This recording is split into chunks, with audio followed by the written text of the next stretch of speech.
And we are live. We're live on YouTube. We're live on Facebook. But I'd rather be live on YouTube. Why? Hi guys. Welcome to David Cow Live. I'm waiting for my guests. Thabang ER, Suhayl Essa, some of the funniest comedians in South Africa. Tell me you can hear me. If you can hear me, let's test this mic. Let's test. There's a camera. Yeah. Tobela. Whang. Solomon Khodi is in the house. I see Thabang ER is in the house. Guys, we just gonna have some fun. We can chat about whatever you wanna chat about, but keep in mind, Suhayl is a fully qualified doctor, still working in this Corona times. Those are my kids on that mug. My mom made that happen. I'm having some Rainbows with a touch of ginger. Now, itaola. Now let me welcome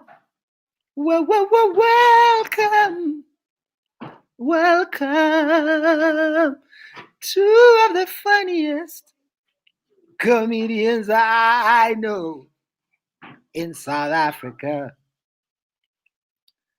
Ladies and gentlemen, put your hands together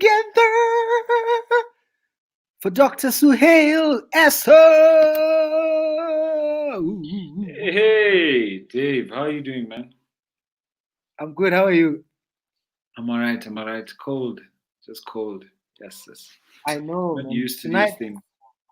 I've been making fire for the past, I think, 4 nights. I've gone over a few bags of wood already. Oh, I thought you meant when you said fire, I thought you meant like you're writing material or something like that. When I said I've been making fire, I thought I was saying fire in the bedroom. But oh, all right. I corrected myself. So, How are you? I'm good. Yeah, just trying to stay warm, man. I have a Durban body. My Durban body is not used to this real winter. We have fake winter. Where I'm from, we have winter light. It's gonna be worse because my next guest, ladies and gentlemen, from Limpopo. Who's your next guest from Limpopo? I guess both my guests don't know winter really. Welcome on stage, ladies and gentlemen. You might know him from ER Comedy. What? Welcome, Thabang ER.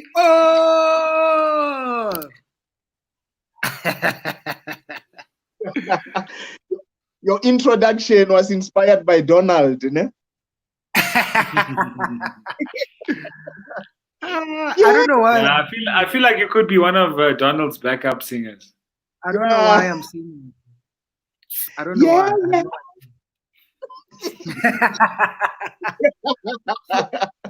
Suhayl, do you know Donald? Yes, I know Donald. I met him. Actually, the first time I met Donald was at the gym. Donald he's a big time gym fanatic, that man. Always wearing the most revealing clothing at the gym. You know those guys that wear those vests that just cover the nipples? Unnecessary. Just unnecessary. The man, even when he's gymming, he's singing. Well, Suhayl, this is not to offend you, but I've got a friend who's a pig farmer, right? A pig farmer? Yeah. No, I mean, why would that offend me? As Muslims, we love pigs. We love pigs so much we don't eat them. You guys are the ones with the problems with the pigs. But would you go in the business would you go in the business of pigs or farming? If it involves, I technically I couldn't sell the meat of a pig, but there's nothing to say you can't farm pigs. Like just have a pig if you want to. Actually, I've never actually thought of that. I'm not Yeah. allowed to eat it, but I'm pretty sure I'm allowed to have one as a pet. It'll be interesting to know. Actually. Like I'm not allowed to eat a dog, but I can have a dog as a pet. Right? Same concept. I wonder. Well, a friend of mine, Ronnie Mackenzie, is a pig farmer, and he's holding my cows. Actually, this is where my cows are. In case Siasea wants to know. You own cows. I have a few. Yeah, this guy got me. Are you into looking to get married again, or what's the reason behind you having those cows? just trying to build. That more. Yeah, check your sound there. Yeah, you're quite I'm not soft. sure. Now we can hear Okay, you. can you hear me now? Now we can hear you. Yeah. No, man. Oh, I've no, I'm got saying, so Ronnie I'm saying Mackenzie. your cows. Your cows, do you call them David cows? David's cows. They're David cows. Yeah, they're David cows. And this is the man who got me in farming, Ronnie Mackenzie. He called me one day. He was at an auction because he's always going at auctions. He's always shitting on black people and encourage them to get into farming and blah blah blah. So he called me one day. He was at an auction, and I went there and I started bidding. I started bidding on cows, and I got 3 Nguni cows and 4 Brahman calves. And this was just over 2 years ago. And how much were they?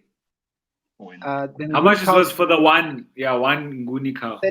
13,900 rands. But you have 7 now. You have 7. How many did you buy? Yeah, so the And cows. now what must happen with these cows now? How do you make money off them? Where's the investment potential? Do you sell the milk or? Two of them have given birth, so they've multiplied themselves, and then they are all females. So I could pretty much double up on the worth in like a year to 2, and then just keep. You're saying 2 of them give birth. It's only 2 for after 3 years or 4 years. So then, those ones are gonna die, and then you're not gonna. The parents are gonna die. You'll just have the children. So technically, you haven't replaced anyone. The same number of cows that you bought, you still have. No, for the time being, you have. Let me get an actual farmer to talk about these cows, because he's got a full butchery now. That is running.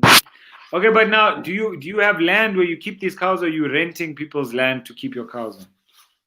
So my cows are with Ronnie Mackenzie at the moment, but I've got a plot back home in Kronstadt, but it's not cow ready. You know when they say you must be camera ready?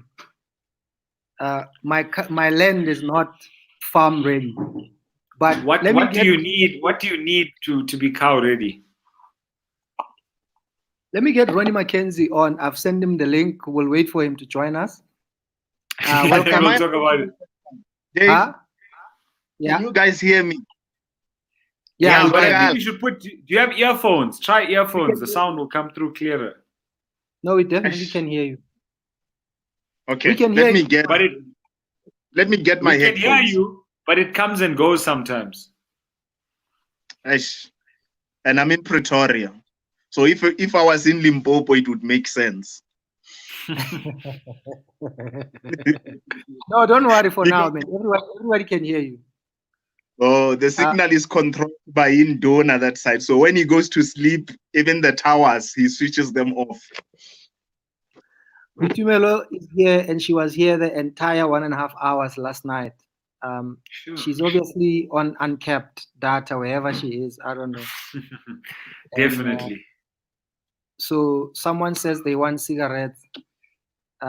Do any of you guys smoke? No, but a friend of mine, he told me that he bought a pack of cigarettes today. Because now, they're selling all those cheap brands, like Caesar and RJ, those Zimbabwean brands. He bought a Marlboro Blue for 1,000 rand. How many? He bought a carton of Marlboro, which is like a few. I don't know. It's like a few packs, like 4 packs, 5 packs, for 1,000. Cow, you never cease to amaze me. Guys, welcome my friend Ronnie Mackenzie, farmer Ronnie Mackenzie, businessman, Hey, former comrade. sure. I must say, when you said that a man named Ronnie Mackenzie was going to come on, I did not expect to see this face. I'll be honest. I expected to see an old white man. Look at him blowing smoke in our face because he's got smoke. You see what the white men have done. More harm than good.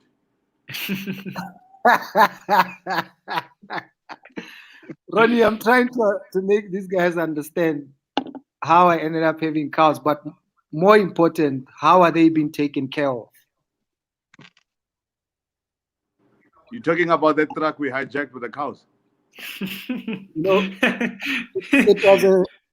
You know we live here, Ronnie.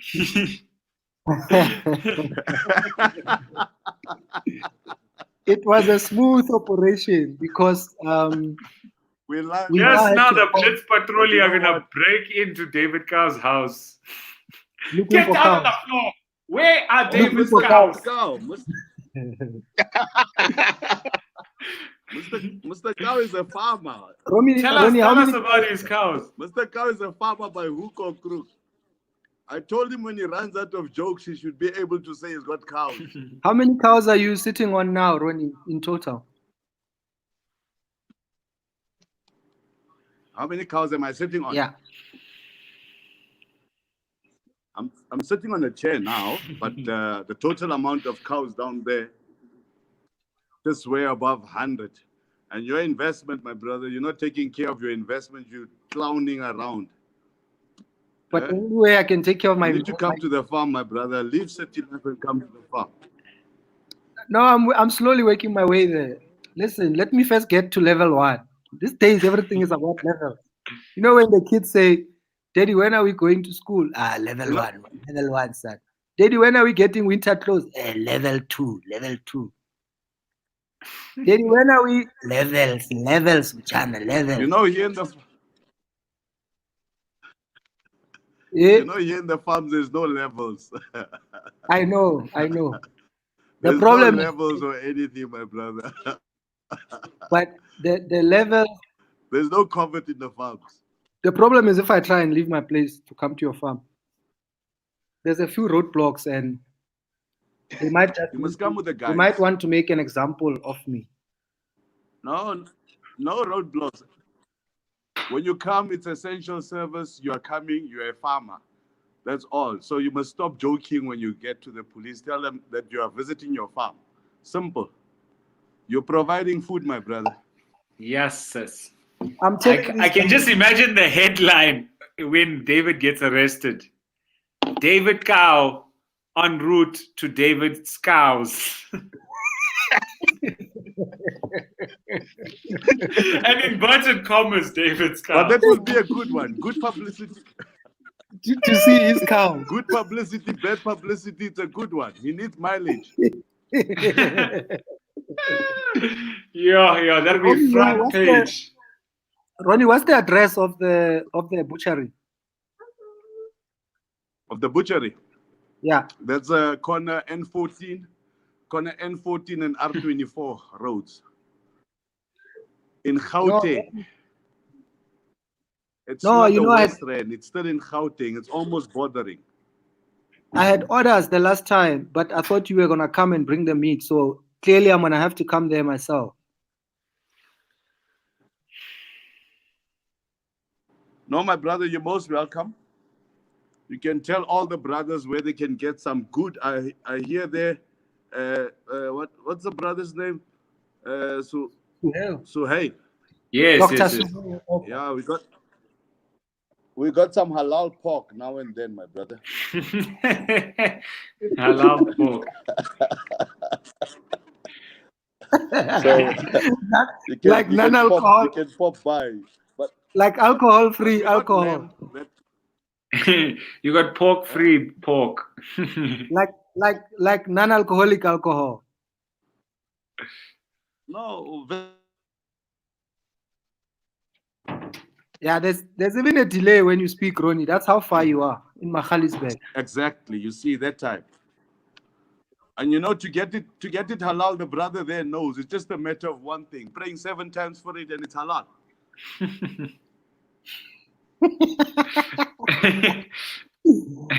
Well, you must go to sleep because you will have to wake up with your cows just now. What time do you get up to see to the cows? So, well, farming is an interesting industry, brothers, and I should encourage you guys to get into the industry. People have got to eat all the time.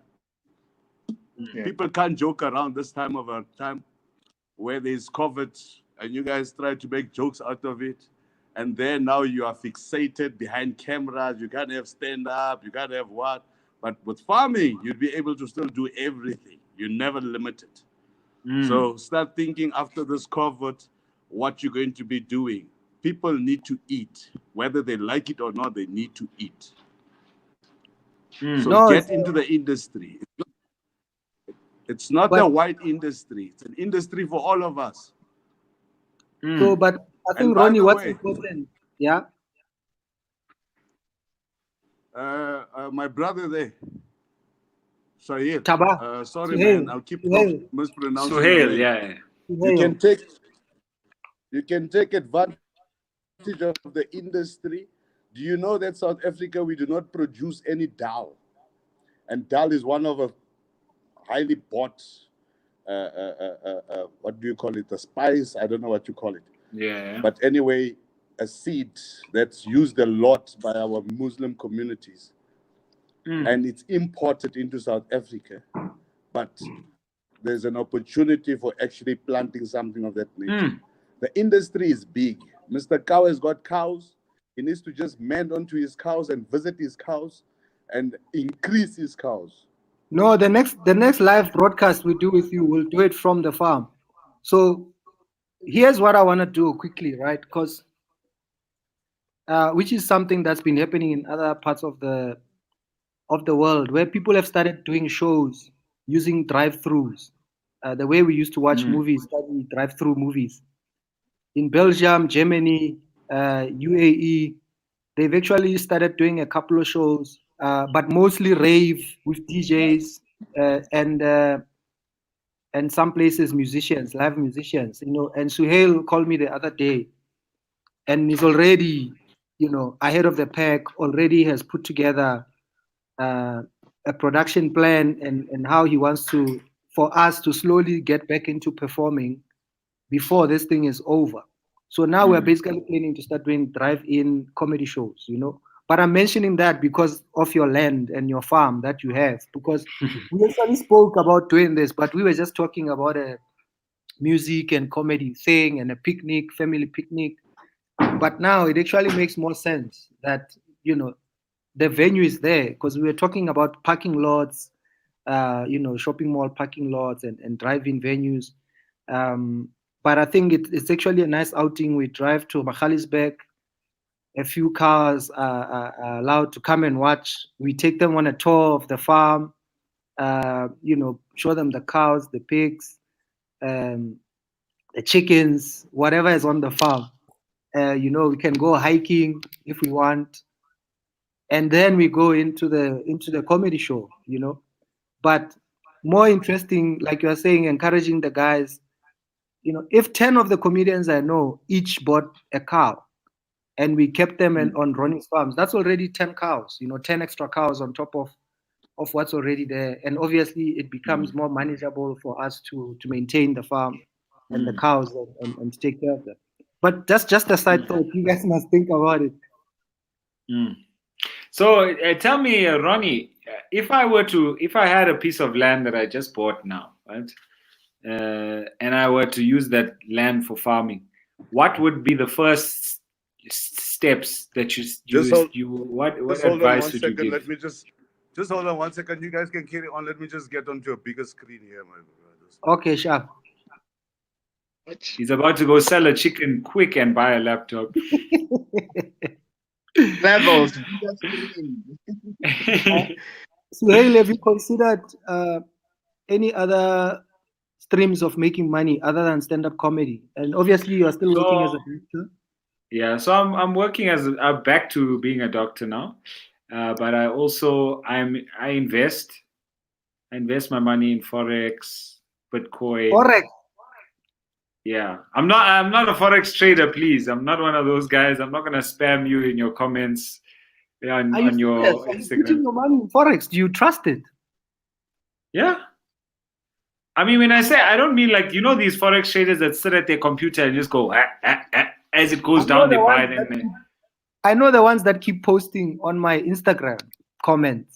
But it is a viable way to make money. But you know how these forex traders get you, because they make money with your money. So they say, give me 1,000 rand. They convert that 1,000 rand into dollars. Then they make a profit. They sell your dollars at a higher price.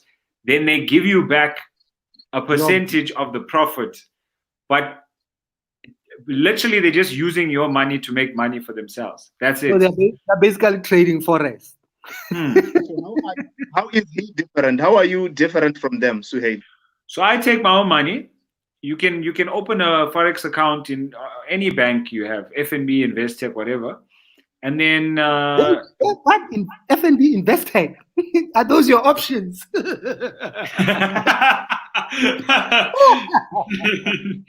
I mean, Capitec. I don't know if they. I don't know if they do forex. FNB, Investec, Standard Bank also has, but basically what you do is, so you can literally make an account. You can transfer money directly from your bank account into your forex account, and it'll tell you as soon as you transfer it. Okay, you want to transfer. Let's say you say 1,000 rand, right? 1,000 rand goes into your account as $200. They'll give you the rate. They'll say the dollar price now is 17. I think the last time I checked was 17.45. So if you buy it today at 17.45, tomorrow it goes 18.45. You can either cash that money out and make a profit of 1 rand per each dollar that you sell, or you can use it to make payments, any payments you want. So you can transfer the money and make a payment from there into, like, let's say you want to pay a bond on your house or whatever it is. So for that, it works perfectly because it's literally money for nothing. You take it from one account, put it into the other, and then make payments. I mean, cashing out is a problem because then the bank takes a percentage when you cash out. Yeah. So it's better if you want to just take that money and use it to pay off expenses. So your water, your light, electricity, you can pay it straight from your forex account. But to actually make money, what these guys do is they literally sit at the computer day in, day out, 24 hours a day, sit and watch. So they'll buy €1 at this price, watch it go up, sell it here, watch it go down. And by the minute, they literally sell it, buying and selling, buying and selling, buying and selling. So that's how they make their money. But it's tricky and there's a lot of fraudsters out there. So be careful. All I can tell from this setup now is Thabang ER is the only one who doesn't have a laptop.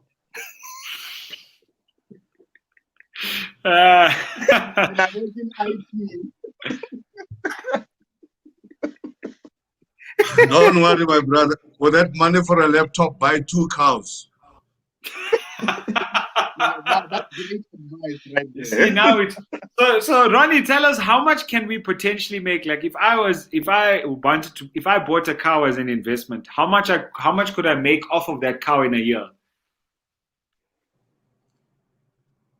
Realistically speaking, look, it just depends. You take very good care of your cows. Unlike David, that just vanished. I don't know. First time I'm seeing him now. I don't know after how many years. You know, you can easily.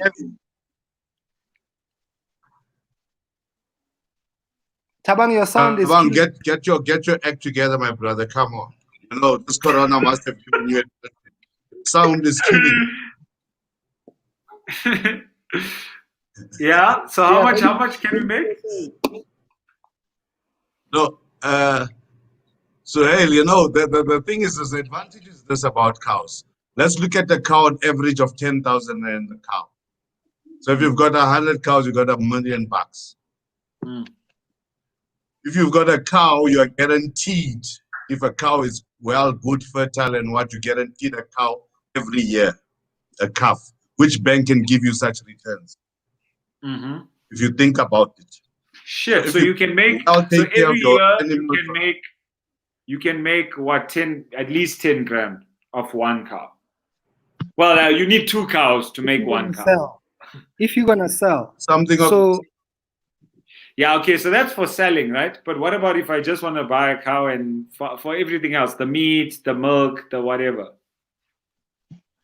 So obviously having a female cow is key, right? Exactly. No point in selling a cow or milking it dead and all that. And then you have the option of obviously if you have look, guys, to have livestock is very important.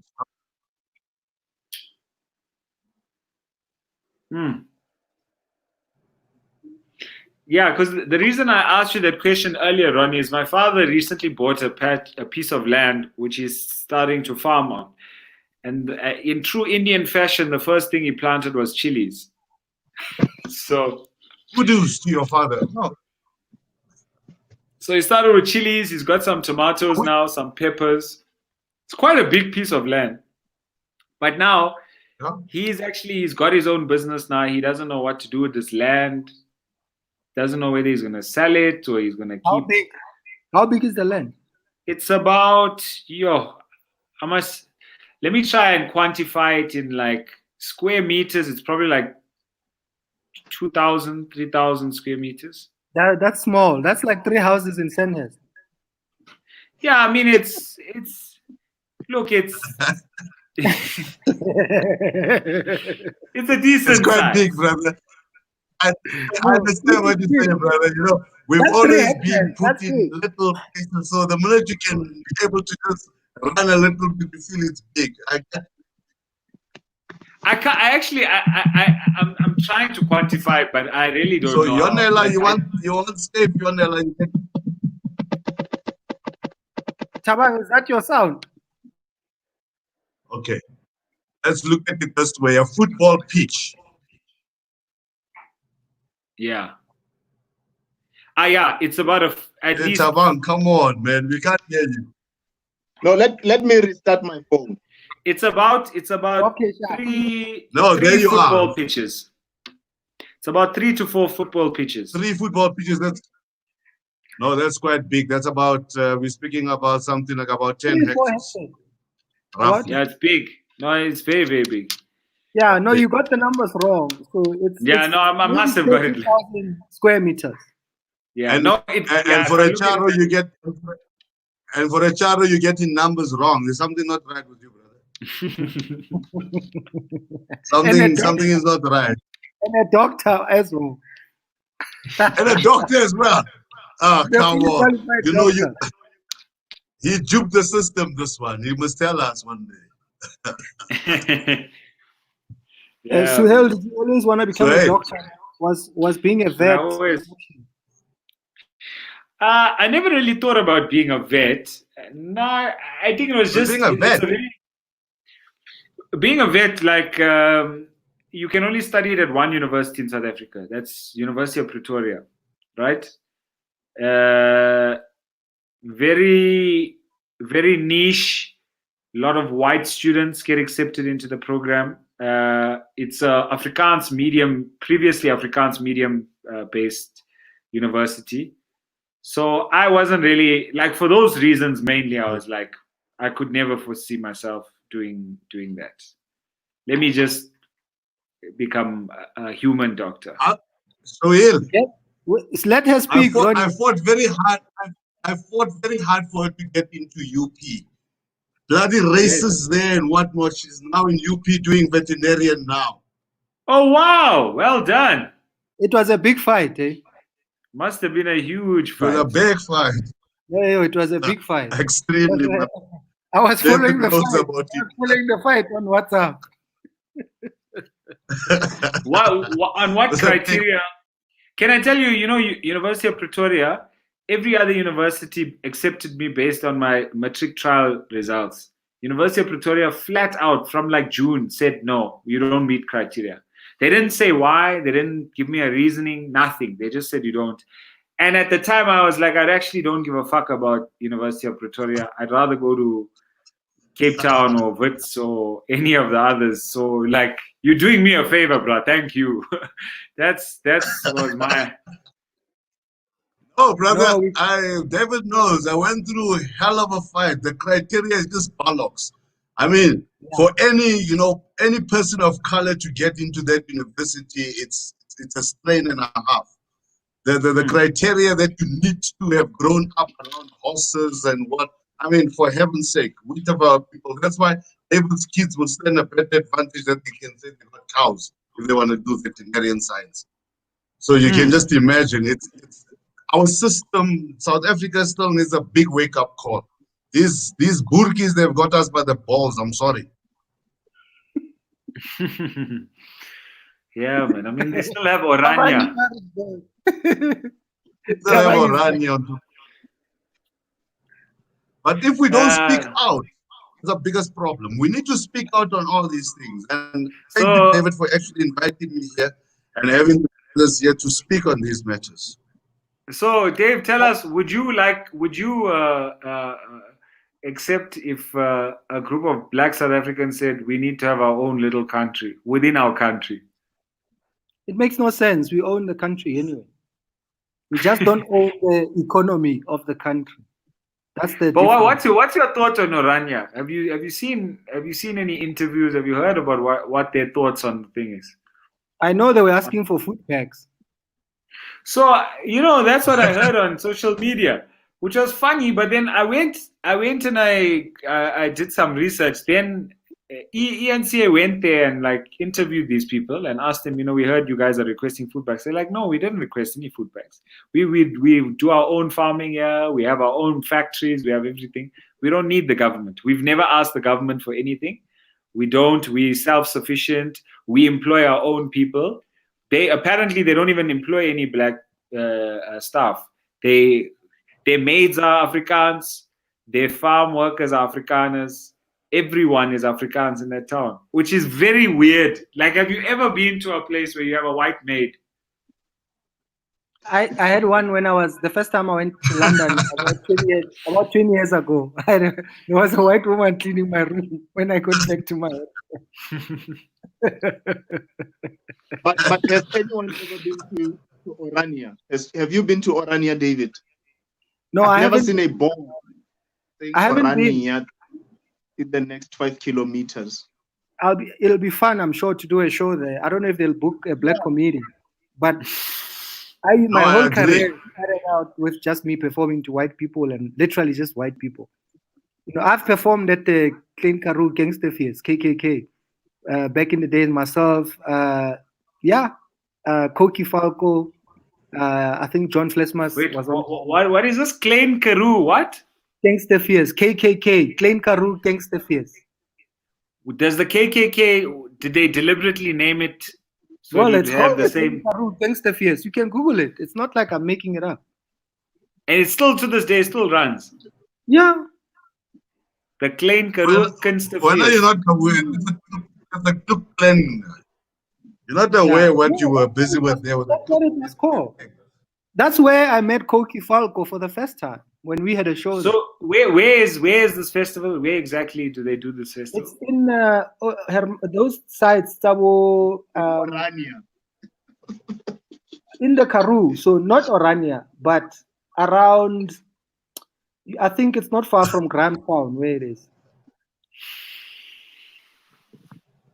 Where is this Orania, guys? Who knows? Orania is in the Northern Cape. It's in the Northern Cape, Orania. It's about, I think it's like 30 square kilometers. How big? So people, 30, I think it's 30 square kilometers, Orania. It's a town. It's got like a population of like, I don't know, a couple thousand people. No, Look, for Suhayl, me, I'm saying I've never had anyone saying I've passed across or through Orania on my way to Kimberley, or where is Yeah. it? Does it Yeah. even exist? They That's why I say we deliberately should. set it up that way so that you don't Yeah, even drive through the town. In fact, apparently, if you drive through the town and you're not Afrikaans, they'll stop you and they'll tell you. So, in the interview, they asked the leaders of Orania. So, tell us, do you not think it's racist to say that you have your own town? He said, no, we're not racist. It's not about white or black. It's about the Afrikaner culture. So they were like, okay. So me, now the reporter's black, so he says, me as a black person, if I came to you and I said I'm Afrikaans, I identify as Afrikaans. Ek is Afrikaans. Ek praat Afrikaans. Ek is Afrikaans. Would you accept me? So then they say, then now you can see they're stumped. They caught out. They don't know what to say. So they said, no, we'll accept you as long as we take you through a process. We make sure you're not just lying. Now, how do you test how Afrikaans a person is? What's your day one test? What happens? I'm sure they have a test, because remember, these people had a black test. They had a black test back in the days, the pencil test. Oh yeah, So I'm sure they found a way to test if you are Afrikaans or you're not Afrikaans. By the way, here's the website. I went to the KKK website. That's a reflection. There is. So you can go to. You know what? When I've mastered this StreamYard, I'll plug it in. Listen here. There's something like chat on the side where you can type and chat with me. No, I know. No, I know. So, I mean, you can just let us Corona wake you up, my brother. We need to wake up to technology now. Yeah, no, we'll get to that. Not tonight. You type there and you communicate there. You see there are people chatting there with you. You will respond by Babon. No, we can do that another time. I wanted to bring up the page. The KKK festival. Mr. President. Yeah. Mackenzie, I saw you smoking earlier on. Where do you buy, or did you stock up before the lockdown, or you manufacture at the farm? You have your receipts for that.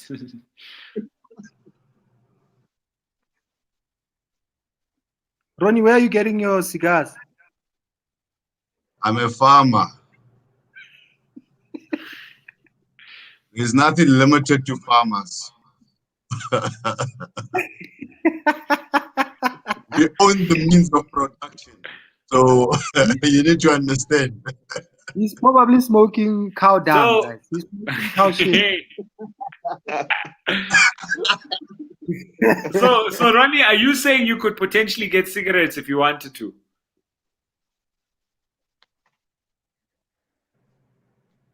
It's there, my brother.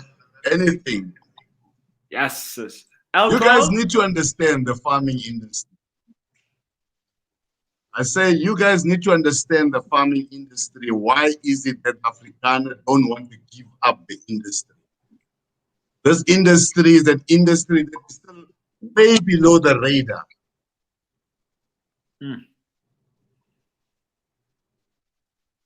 So it is. You ask yourself why they don't want to give up the industry so much. They're holding fast on it. They don't want anything, no disturbance, nothing. You ask yourself why. No, you're very, very true. I never thought of it that way. Thabang, have you got any other streams of income other than your stand-up comedy? I know you're still working and doing your job as a technician for one of the government state-owned entities. Other than that, and besides producing your own shows, and you've got your own merchandising as well, right? Have you thought of any other ways of making money, or especially now with Corona, have you started thinking about? I have 5 sheep because my father, when I live farm, don't love them. Understand? But it was not for the purpose of making money out of them or anything along those lines. He said to me, you must start having livestock while you are still young, maybe the older you get, it might be something that you will look back and be thankful that you started at an earlier age. So then I bought my sheep, I put them at his farm, where I come from. So he has a very big piece of land, and now he's farming spinach there. There's cabbage, people buy spinach from him, and many other veggies. So he also has his own cows. So I started with sheep because they were more affordable, and he said if they are well taken care of, it can give birth twice a year. They can multiply and all those. No, I think, like I said, sometimes people automatically think now you must become a farmer, you must stop what you're doing, it's also okay to get into it slowly, start beaky by beaky, get one cow, get 2 cows, get a few sheep, until you've built yourself, a sustainable, nice little piece of livestock. Then that's why for me, even I didn't rush into spending money into turning my plot into a farm now. And Ronnie was already farming, so I didn't have to reinvent the system. He's got plenty of land. He's already got staff, people working on his farm, which is essentially what we're trying to do. We're trying to crowdfund and help people get into farming, where there's a group of us that are buying livestock and we're keeping it together. And then, that's how you build wealth, and that's how you're gonna develop and that livestock to a size where, imagine if you have 10 cows and every year they're giving birth to 10 cows. Ronnie's bull, by the way, is the one that's going after my cows, So I didn't have to buy a bull as well. He just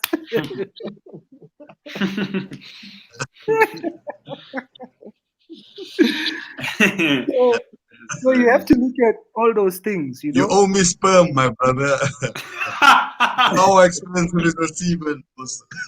Yeah. So wait, who gets the semen?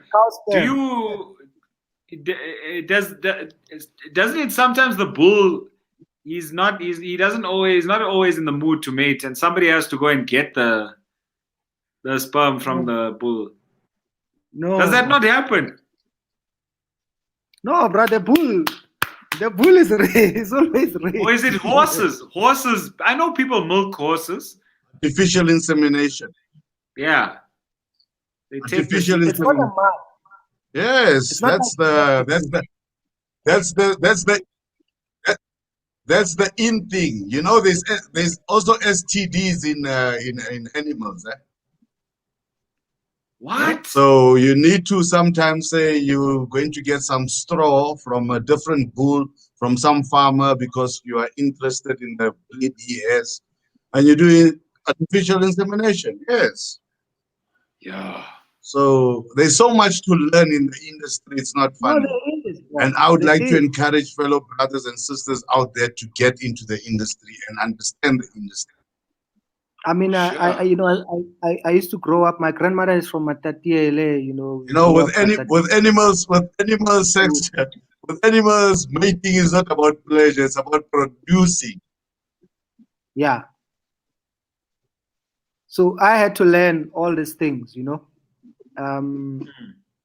So it's like there's also times when you have to let the female cow be with the male cow when it's given birth.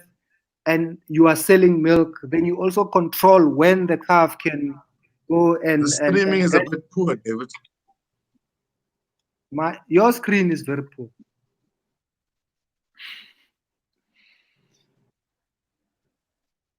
Now my screening is fine, Don. Dave, I feel like I'm the only person on this panel that didn't grow up around animals. I grew up in a colored neighborhood in Durban. The only animals I had interaction with was the 3 chickens that lived outside of my house. It's an interesting which were owned by the resident crazy person of the street. That crazy person who just talks to his chickens, One of them is his brother, one's his girlfriend. Those are the only chickens I grew up. Those are the only animals I knew. But I think, Suhayl, now that your dad has bought land, you must start thinking about it. Yeah, no, he's very clueless because he used to do. So my father has a company, owns a factory that's completely self-sustaining. He developed it in such a way that the whole factory the power is generated by the factory. So he doesn't pay electricity bills. He doesn't pay anything. He generates his own electricity for his factory. And then the workers on the factory, he pays them less than what he normally would because he has a farm on the factory. He had a small farm, couple of goats, chickens, fruit, vegetables. So he says, you guys take care of this land. We all eat from this land.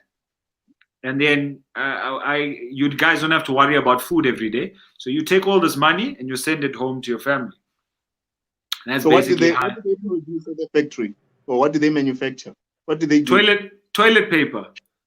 Oh. That's not what you're expecting, Thabang. So now then he got this big piece of land, and the first thing he plants is chilies. Why? Because when you eat the chilies, you're gonna need the toilet paper.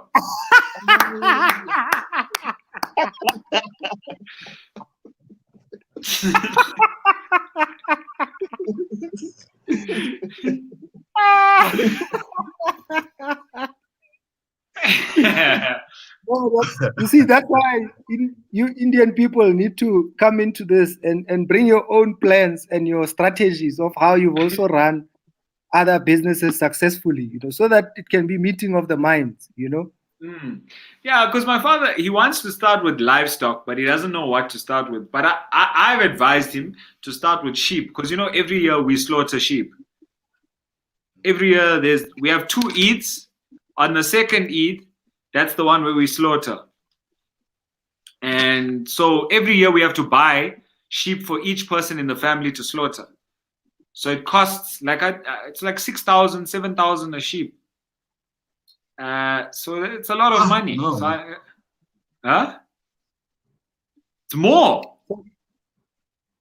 You're being ripped off. Really? Oh, it's less. Yeah, it's a lot of money. 6,000, 7,000. You need to pay attention. Yeah, so you need to start paying attention. Yeah, man. Maybe it is less. Or apparently halal farmers charge more than non-halal farmers. I don't know if this is real, but because they also have to get the halal certificate that comes in every month or so. They come and inspect the property. I don't know what the other thing they gotta get. They can't do that machine style slaughtering, where they put them on a thing and then it just goes chup chup chup chup chup. They can't do that. They have to get somebody to slaughter each animal individually. The imam. Yeah. Or actually anyone. You could even do it as long as you know the prayer. We'll accept it from you. But Ronnie, is any of your meat halal? No. Ronnie, besides the pork, is any of your meat halal? Besides not obviously being a pig farmer, all your other meat. My brother, you know what? Nah. No. My meat cannot be halal because I'm doing pork. Okay. So you can't separate it, obviously. Well, you can if you've got the proper facilities where you have pork totally one side and then the rest of the meat one side. They don't have to be mixing it. So the pigs can't. If the pigs are friends with the sheep, then they won't allow you to.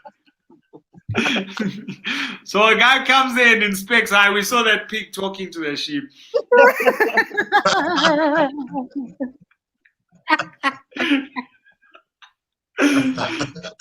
This is haram now.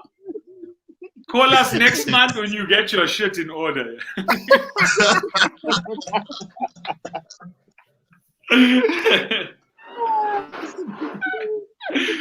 Aye. Now the sheep is But dating. to think about this, to think about this halal business, it doesn't really work. Eh? If you think really hard about it, halal and this organic thing, it's really just a myth. If you think hard about it. But do you know that people are willing to pay? Like halal meat is a lot more expensive than regular meat in general, because obviously you have to. The process it costs more to farm. The process is much more expensive. But I've had non-halal meat in my life. I know what non-halal meat tastes like, and I know what halal meat tastes like, and I can guarantee you that halal meat definitely does taste better. I don't know if it's just me. And maybe, but I promise you, you come to my house for a braai, I'll show you. It's the mind. It's the mind. Not. It's more all tender. In the mind. Because you know that when they slaughter, all the blood has to be drained. All the blood must be drained. Yeah, I'm telling you, there's something about it. They have to be kept. But we also have we slaughter. We hang the meat, you know, before you start cooking it, so that it becomes. And also, you know the other rule, huh? Very funny, man. No, but listen, here's the other rule, Dave. Maybe you don't know, you haven't heard about this. So the one rule in halal is the one animal is not allowed to see another animal being slaughtered, right?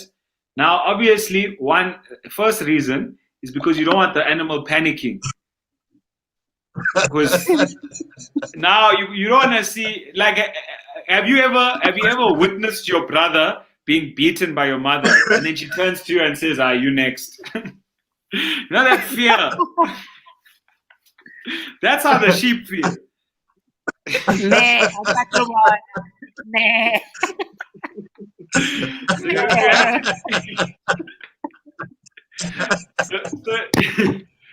so you have to keep them separate.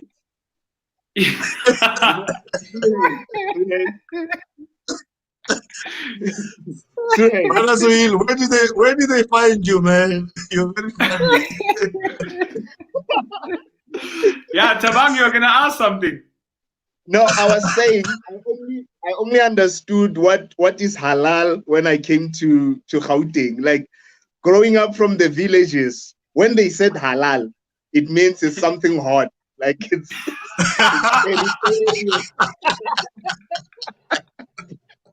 so if you are selling hot food, then it's halal.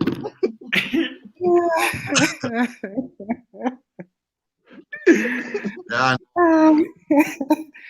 So the other one mustn't see the other one being slaughtered, brother. So it becomes okay. No, but there's a reason. The scientific reason behind it is because if the animal panics, if it panics, it releases adrenaline. It releases adrenaline into the blood. What then happens is, in that moment, the blood vessels constrict, and when the blood vessels constrict, it's particularly in the meat becomes more tough. And not only that, if the animal, let's say you have the sheep right in the back of the pen, and right in front of the pen you slaughter it, so all those sheep can see, right? So number 1 is being slaughtered, number 2, 3, 4, 5, they're all panicking, they're just getting stiff. By the time you're slaughtering the one at the back, number 100, his muscle has almost died because the blood vessels cut off supply to that muscle to the point where his tissue starts dying. So we just blindfold them. Yeah, that's it. You sneak up, washa. They can just wear a mask. They must wear a mask like the president. You come through like this.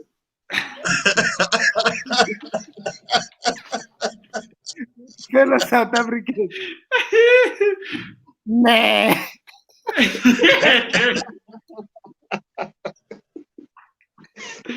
David, that's a bump. Have you got another new baby? No, the 2-year-old. He's 2 now. And I see the bump there. I thought maybe new release, like Corona release.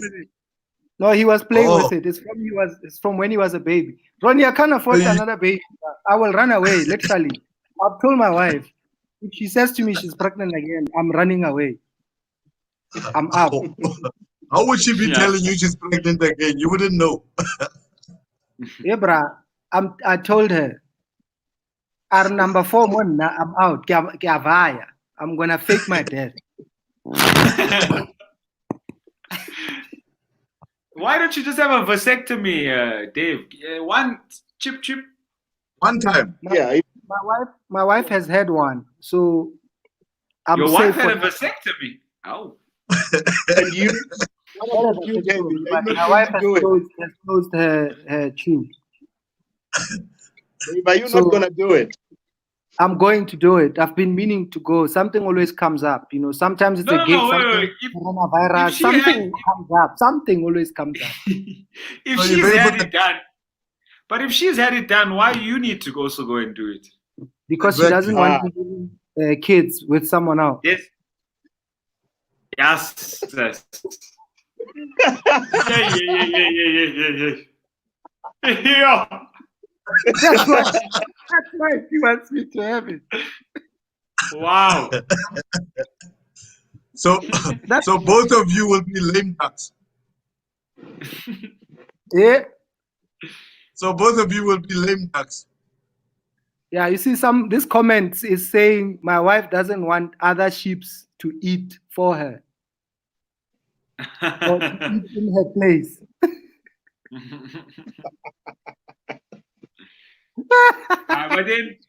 But Dave, you know what happens when you get the snipper?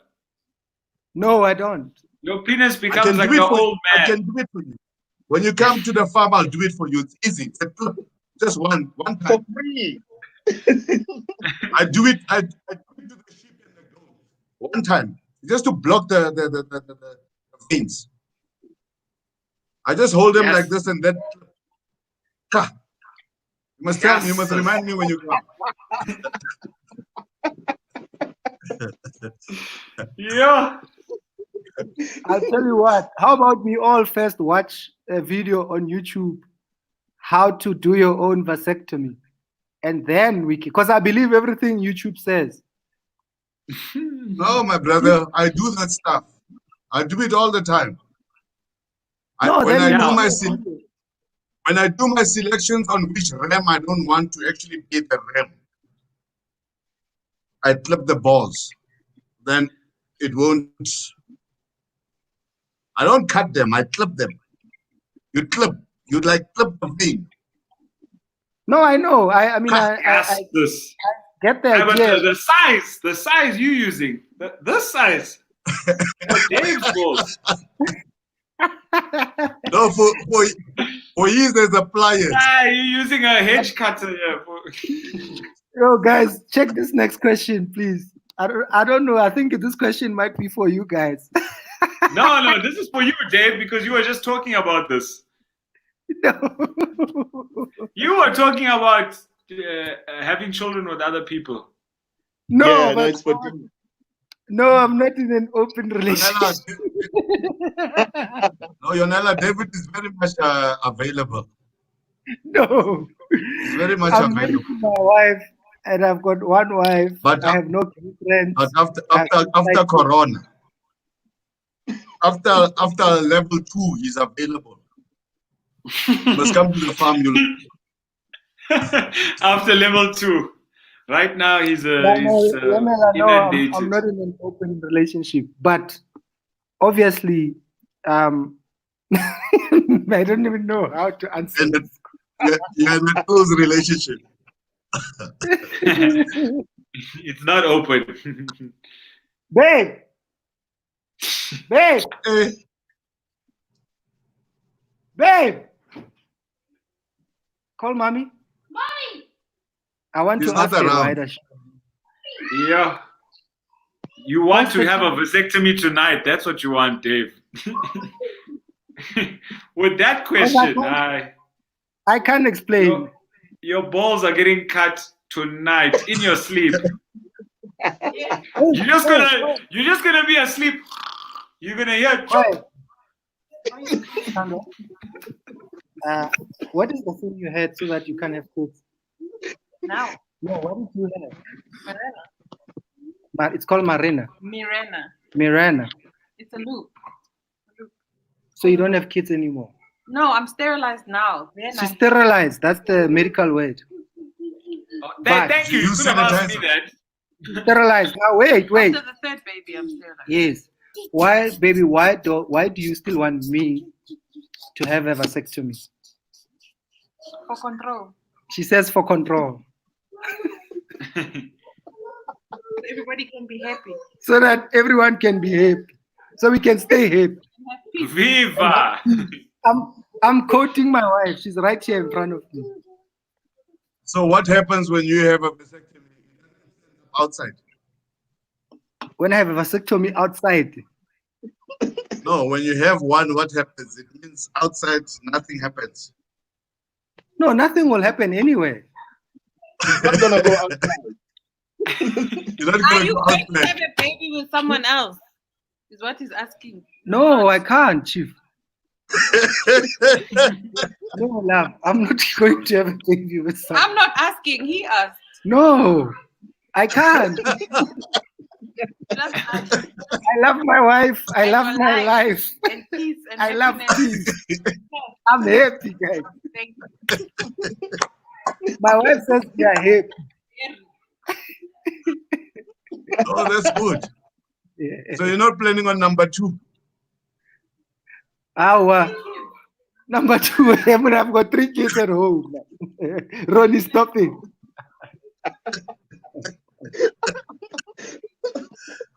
Ronnie, Hey, let me keep the peace. Let me keep the peace. Lockdown is still very long, oh, Jack. now my wife is asking me, what do you mean? Don't tell one number 2. Ah, come on, my brother. Now, in your culture, what do they say about polygamy? I'm just asking. I just want to know. My wife says they say nothing, but my But my great grandfather had 4 wives. Are you Sutu? The one you Ika? are named after. Your great grandfather, the one you are named after.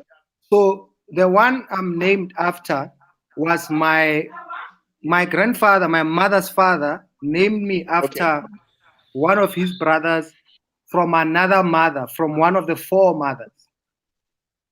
So my grandfather's father had 4 wives.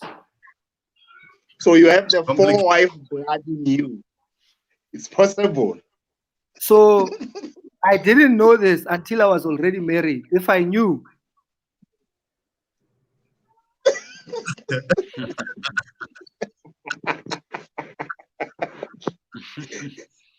Are you sure your grandfather wasn't Muslim? Because we allowed to have 4 wives. We cap it at 4.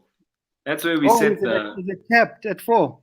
Yeah, we kept at 4. We're not just willy nilly. Hey, are you So- married? Do you have a wife? Yeah, I have Suhayl, one, are yeah. you? Only yeah, one. I have one. Yeah, But only Suhayl, one. going you for are a- about to get married, right? No, I got married just before the lockdown. We just did the mosque thing. Yeah, saved a lot of money, Dave. Saved too much money. This guy. So we are that's here the for why. an invite. Because your wedding would have been my second Muslim wedding. My first Muslim wedding was Dr. Riyad Musa's wedding. And then then. the next would have been Dr. Suhayl Essa. Okay. Who's also a comedian. You're breaking my record here, Chief. Well, now Oh, your I'm wife not is having. also a doctor. No, she's not a doctor. Are you going for number 2? After No, lockdown. No, I don't think I can afford another one. After Not lockdown. If you could afford it, you would do it. If I could afford it, yeah.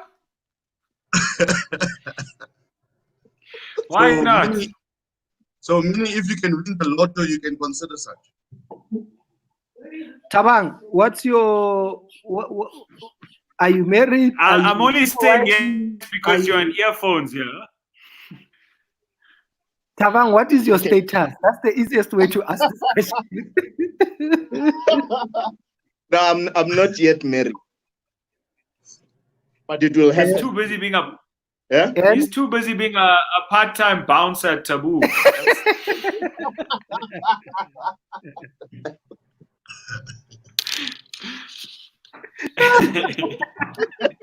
Between the comedy, the bouncing, and the IT, he doesn't have time for a woman in his life. Thabang, do you want to get married? Yes, I will get married. Well, then you better start buying cows. From us. From David Cows. Ronnie, are you going to get married again? Again? Hey man, what are you talking about again?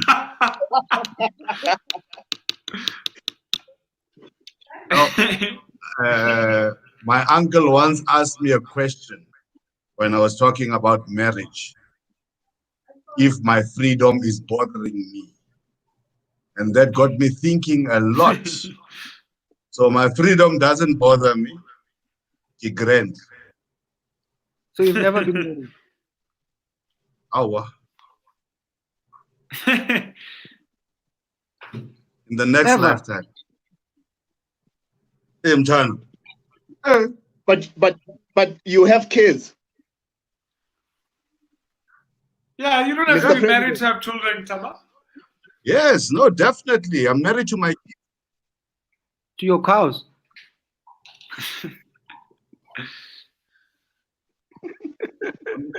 I'm married to my kids and my farming. I'm superb. Maybe when I hit 50, I'll start thinking along those lines. For now, my freedom doesn't bother me.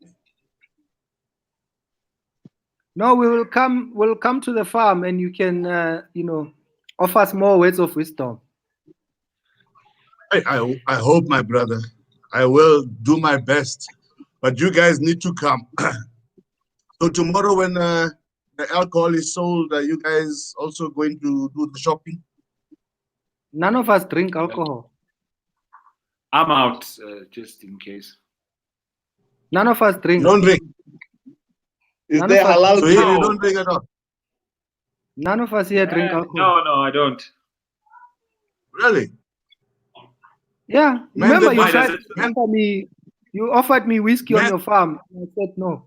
Yeah, men that don't drink like women. What else do you do with your time? Yeah. I thought the alcohol leads you to more women. Alcohol, no. Not at all. Thabang, how Alcohol come- is not something. A good friend of ours, Ntosh Mahlingozi, always tells me that sex is much better with alcohol. He says, I haven't had real sex yet. I don't know what sex is.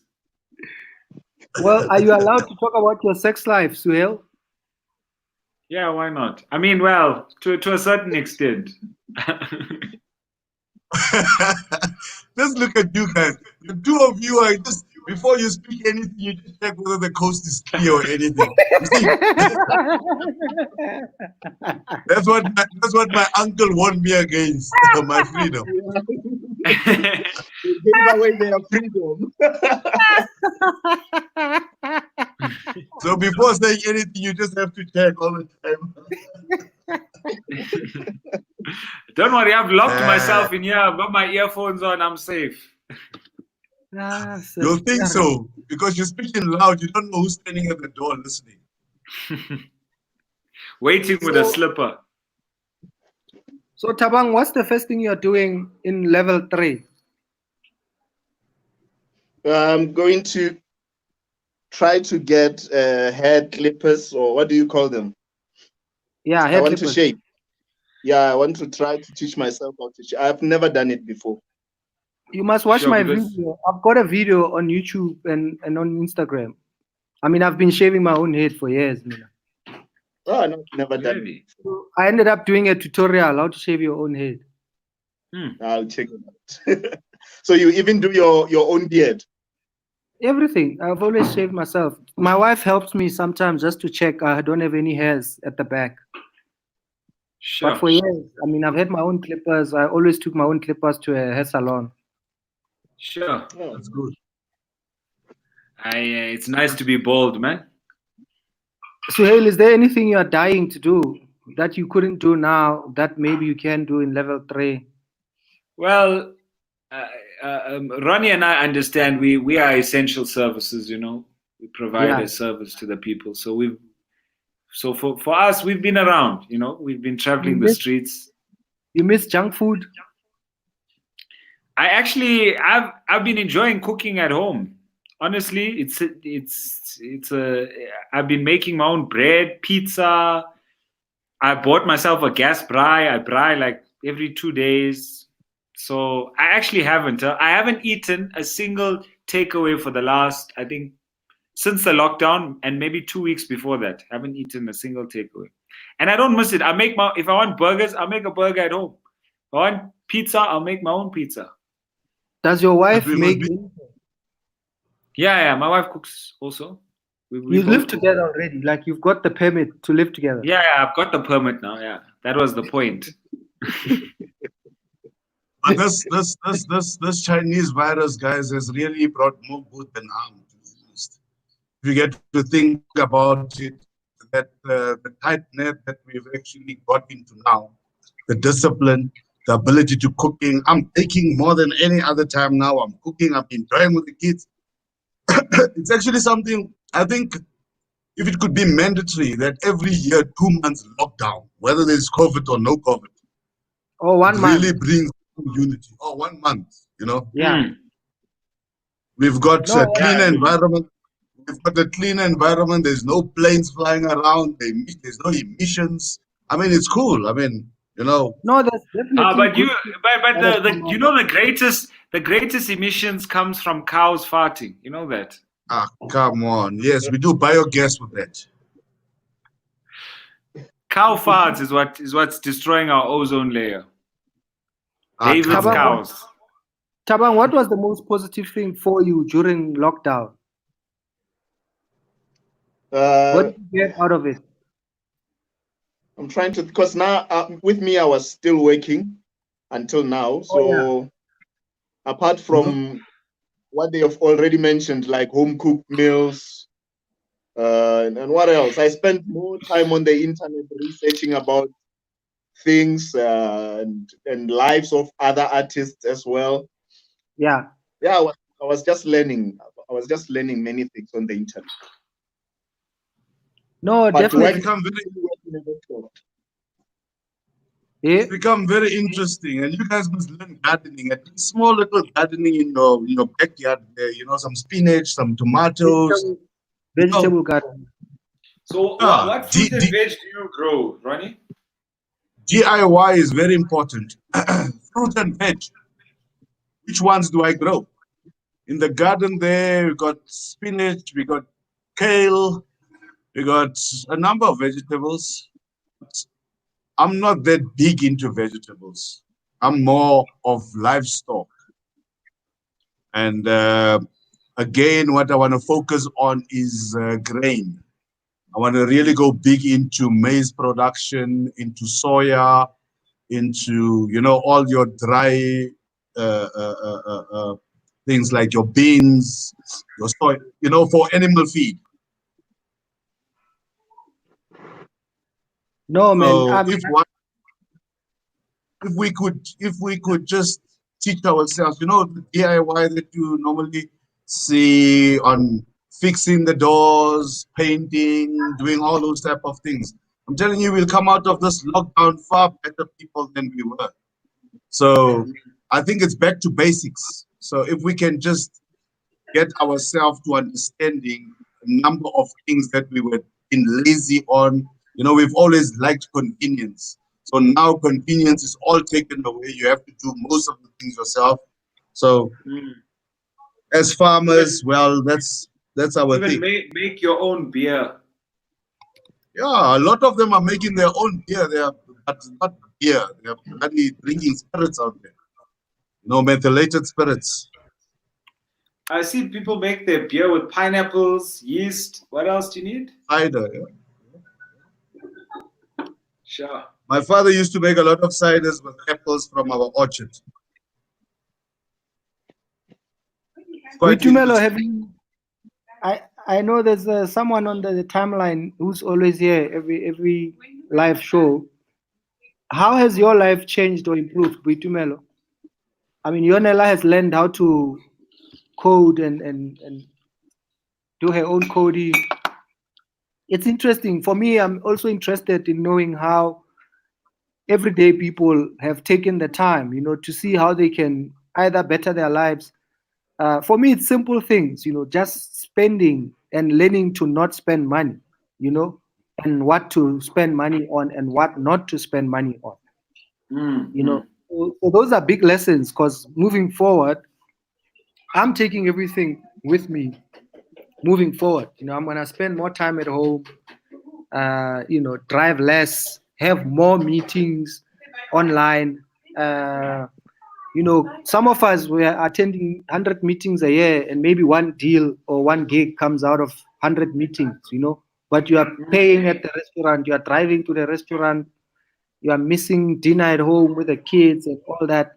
So for me, those are some of the things, definitely, when whether it's level 1 or 5 or 2, I'm going to do as much as I've been doing now for the rest of my time, unless I have to travel and leave the country and stuff like that. So I'm hoping, especially South Africans, man, we need to really rediscover what we need and what we don't need. I mean, we've consumed so much nonsense, Ronnie. We've spent so much money on stuff we don't need, on material things and clothes and cars and I was telling someone, if I had some of the advice and knowledge that I have now, I mean, I don't regret anything. I would have spent my money different, and I would have spent it also on things that seemed silly and ridiculous at the time, land, livestock, or even investing in stock. I mean, look at what happened with Zoom. Zoom had 10 million users in November. It was worth 2 billion rand. 200 million users in March, 300 million users in April. It's worth like $48 billion now, from $2 billion 4 or 5 months ago. You can imagine a random person that was sitting there playing and buying stocks on the computer. Because you saw there's about 20 companies that came up which had Zoom in their title, and some people mistakenly bought stock. So all those companies were suspended from trading because yes, because they made people think they're buying stock in the Zoom that we always use for these meetings. So, but you can imagine you're just chilling there by luck and you just buy stocks in Zoom and jiggy jiggy gulu gulu. You are a multi-millionaire, Because like if you bought 1,000 rand worth of stock, shares, in Zoom in November, you said it was 2 billion. Now it's worth 48 billion. Yeah, that's like 20. You would have made. So you would have made 23,000 rand. Yeah, and that's just 1,000.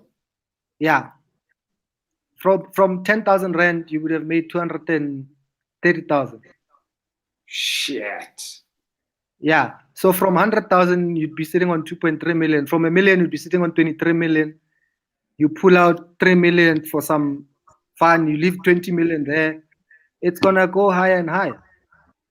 No, you are very right on that, David. Because if you look at business today, if you're not going to invest, I was checking on things the other day that people living in cities actually want to start selling their homes to actually go to the outskirts and buy, farms, smallholder, because on the outskirts, you got better freedom in terms of being out. If you want to jog, you want to jog. But now living in these estates or in towns, you are very limited. Unlike now, property values are actually dropping in the cities and so on. Property values are actually going to go up now when it comes to the outskirts. Now you need to go into anything that can be of value on social distancing.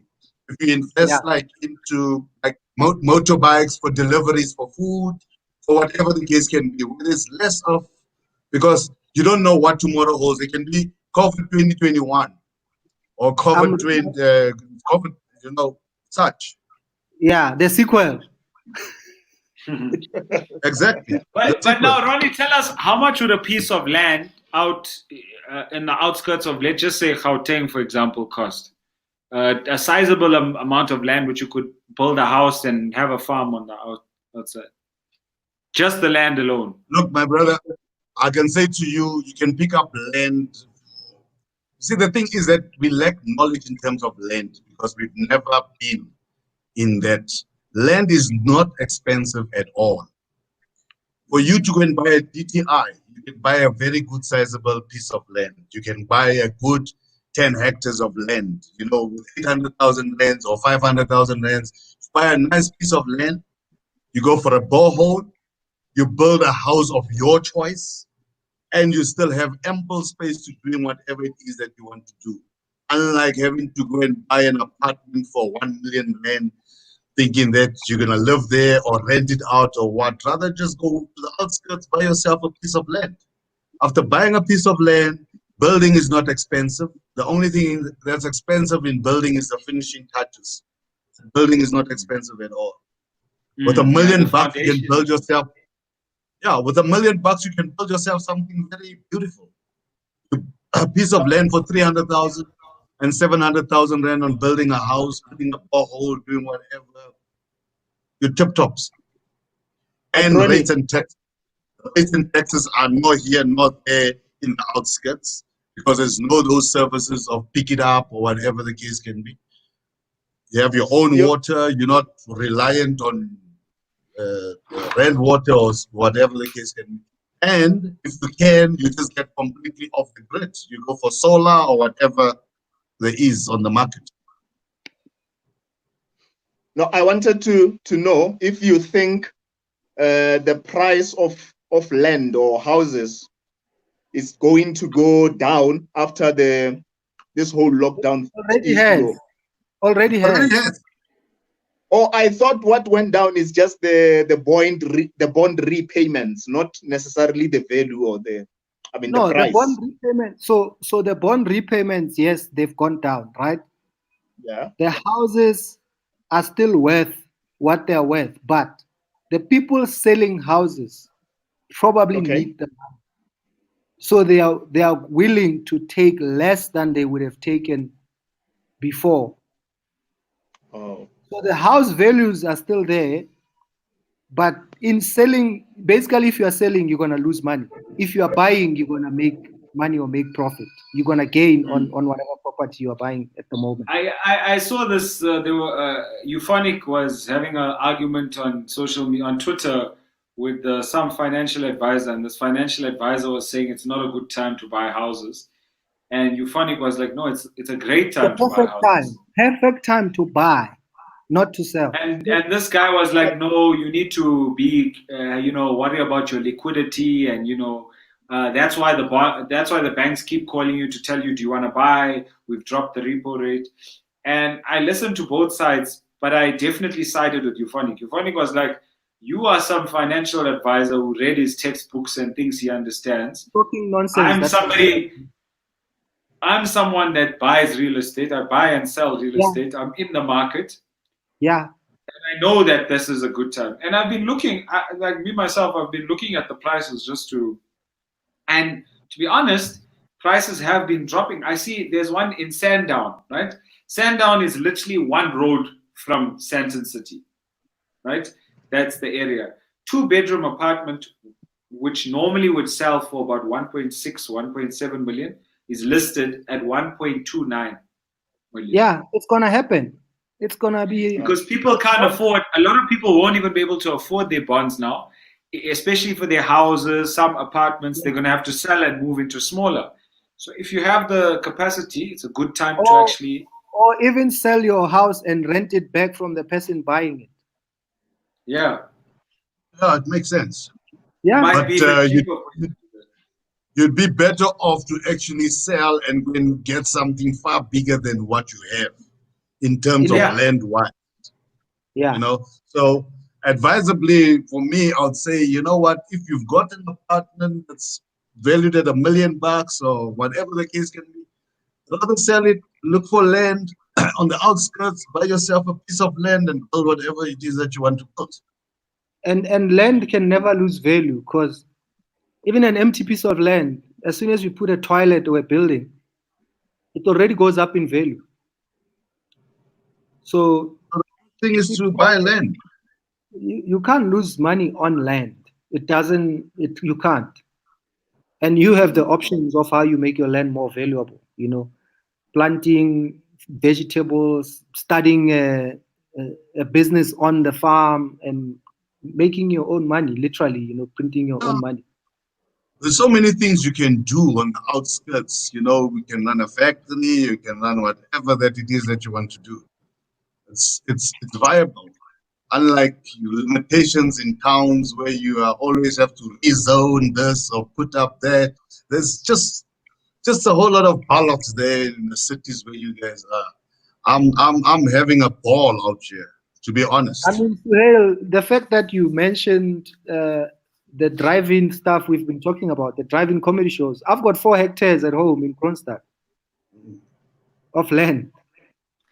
Yeah, which is great, but then, you know, for a show to happen in Kronstadt, you'd have to have people that are in the vicinity that would come out. Would they come? Hey, I come used to have out? an annual Christmas party with 5,000 people without any advertising for 50 Why years. did you stop that party, David? Why did you stop it? It's one of the things I was spending and wasting my money on. It was a party. It wasn't making me money. It was a party. I was throwing a party for people in Kronstadt, for teenagers, young kids, people in the Free State. I mean, it built my brand, you know, and especially with people. I can always go back home in Kronstadt and say, hey guys, I'm selling masks today, I'm selling clothes, I'm selling whatever, because I've got that relationship with the people. It was an investment, but I would have also spent it parallel to that. Then I would have been buying more livestock. I would have bought less expensive cars, so I could still have the party and I could still have the investment, but just change 1 or 2 things. And remember, I was sponsored by General Motors at some point, so I was using their cars to promote the party and all those things.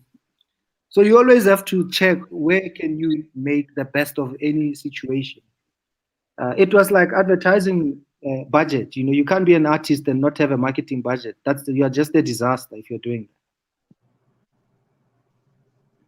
Yeah, so going forward, I think, guys, this was a lesson. This COVID thing was a real lesson to most of us. Now, I think we should be knowing better in going forward, where we invest money, whatever that comes. For me, any money that comes, auction, cow, sheep, goat, that's me. I'd rather have no money in the bank, and I know I'm safer with no money in the bank, but with livestock. If my brother asks me for money, it's not as easy as me just having to e-wallet now. It's a process that I've got to pick up the goat and then sell it and then give him money. By the time the process is about to take place, he's already covered. My things are safe. No, Ronnie, thank you for joining us. That's a nice excuse. That's a brilliant excuse to have. Next time someone e-wallets me, asks me for some money, I'll be like, listen, Chief, I can e-wallet you, but I just need to sell a goat quick.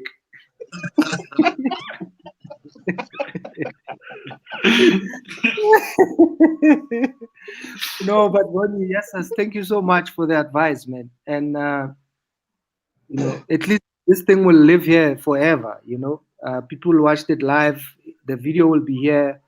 Oh shit! I forgot we were live. No, literally, when I say it's here forever, that's YouTube for you. You know, you type in farming, David Cow farming, comedians talking farming. This video will come up. So I forgot about this, man, that it is live, that one day I'll be moved to say, this one, let me just show you what he's been saying.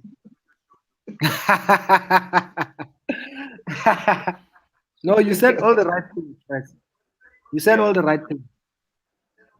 Not of a problem, but so here, when you're in Sandton, right? No, I live in Johannesburg, in Houghton. In Houghton? Near Hillbrow, next door to Hillbrow, yeah. Oh, okay. And when at Thabang, you're in Limpopo? No, I'm in Pretoria West, in Elandspoort. Oh, okay. No, next time No, next time let's meet up, gentlemen. Let's have discussions and way forward in how we do things. How's the Cuban doctors treating you guys, Suhayl? I haven't worked with any. They're busy being spread out all over the country. Look, Cuba, a lot of people have bad things to say. Look, I don't fully agree with what the Minister of Health's done. Just brought in Cuban doctors before trying to utilize, because there's plenty of us available and ready to work. Yeah, plenty of us ready to work. I'm one of them. I've applied to the government. There's about three or four COVID hospitals or positions they put forward. The word goes out, send the CV, get no response. But are you for real? Yeah, 100% for real. But they've got. I've been hearing this, that our local doctors, there's a number of them that are sidelined, that are not given an opportunity at all. Yeah, so like I've kept quiet about it for now, because we haven't reached our peak yet, and that. In the meantime, I've even been contacted by the military to be a reserve doctor in the military, because they're setting up military hospitals now. So I've signed up to be a military reservist. But from all the actual official COVID positions that they released, nothing's come back yet. The Cuban doctors, they are definitely specialists. A lot of them are, and in Cuba, they have the lowest mother and child mortality rate in the world. And that's one of the best measurements of how successful a country's healthcare system is working. If your woman and children are not dying, that means you guys are doing a good job. So Cuba does have the stats to prove that they are qualified to come and help us. With no doubt, I agree with you, but there's no specialist in COVID-19. So that is Alox. Yes, that's good in whatever. So now they cannot say that they are good in COVID-19. So that's total Alox, in my view. Every one of you is supposed to be given an opportunity to actually present what you can. And, you know, it's all about helping people out there. You are doctors. At the end of the day, there's primary health care, which is now your basics, which every doctor surely does have. So far, that's total bollocks on saying they're not specialists in COVID. They know nothing about COVID. No doctor in the world knows anything about COVID. Yeah. True. We're learning. We're learning every day. So when people ask me, I'm reading what I read the night before by somebody that's done some study now in China or in America or UK. But we're learning as we go. So, yeah, I mean, we can expect in the next few months things are going to get worse. So currently you're not practicing? No, I am practicing, but I'm not working for the government because I haven't been given a private. post. Yeah, so I was. Yeah, and not out of choice. I would love to go back to government. I've been just need to understand. Just need to understand this, brother, because it's important. Since David says this whole thing is live, we should be able to air out what is actually bothering us, so that tomorrow there shouldn't be any issues of saying that this hasn't happened, that has happened. We've got doctors out there, like, a number of them that are not there, that have not been absorbed by the system. So there shouldn't be any form of excuses, if you get what I'm saying. I mean, now for you to be a reservist at the military, it's actually, it doesn't make sense. We've got big hospitals right here in Johannesburg. So could have absorbed you in whichever way. So, David, we need to actually bring this up on the other side. No, we will. Definitely. We've got the other side to it. We've got the other side. Don't worry, brother. The other side. It will definitely be brought up. It will definitely be brought up. Thabang, do you have any closing words, my brother? Next, man, I just can't wait for this whole corona thing to finish and leave us, because we've been indoors. I'm craving for being on stage and performing for a live audience and having people coming to support me. So now we are just indoors and we are doing this. I saw a few comedians doing this live comedy thing where they are streaming and they are performing. It's just, it's very different. There's no response. And if there's no audience, you don't even know the age group that you are performing for. Maybe today is just so you can't choose which jokes to which you don't know. You can't tell if it's old people, if it's the youth, and then you're trying to be funny.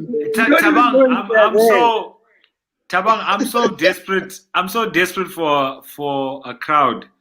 I would be happy to go to Ronnie's farm and perform for his cows. That's Dave. I was thinking. They said they would allow about 50 people at churches. In a church setup. No, yeah, but why don't I'm opening a church? No, why don't we do the same? I'm going to open a church too. We're all because opening churches. Oh yes, you can have three shows. So three churches is 150 people. That's okay. Forget the comedy shows. We are opening churches. Full stop. They don't pay tax. They don't pay tax. They are a cash business. So you're opening the laughing ministries. Mine is the running ministry of the Living Waters Church service. No, on the rock. You preach the word of cow. You have a 7 a.m. service.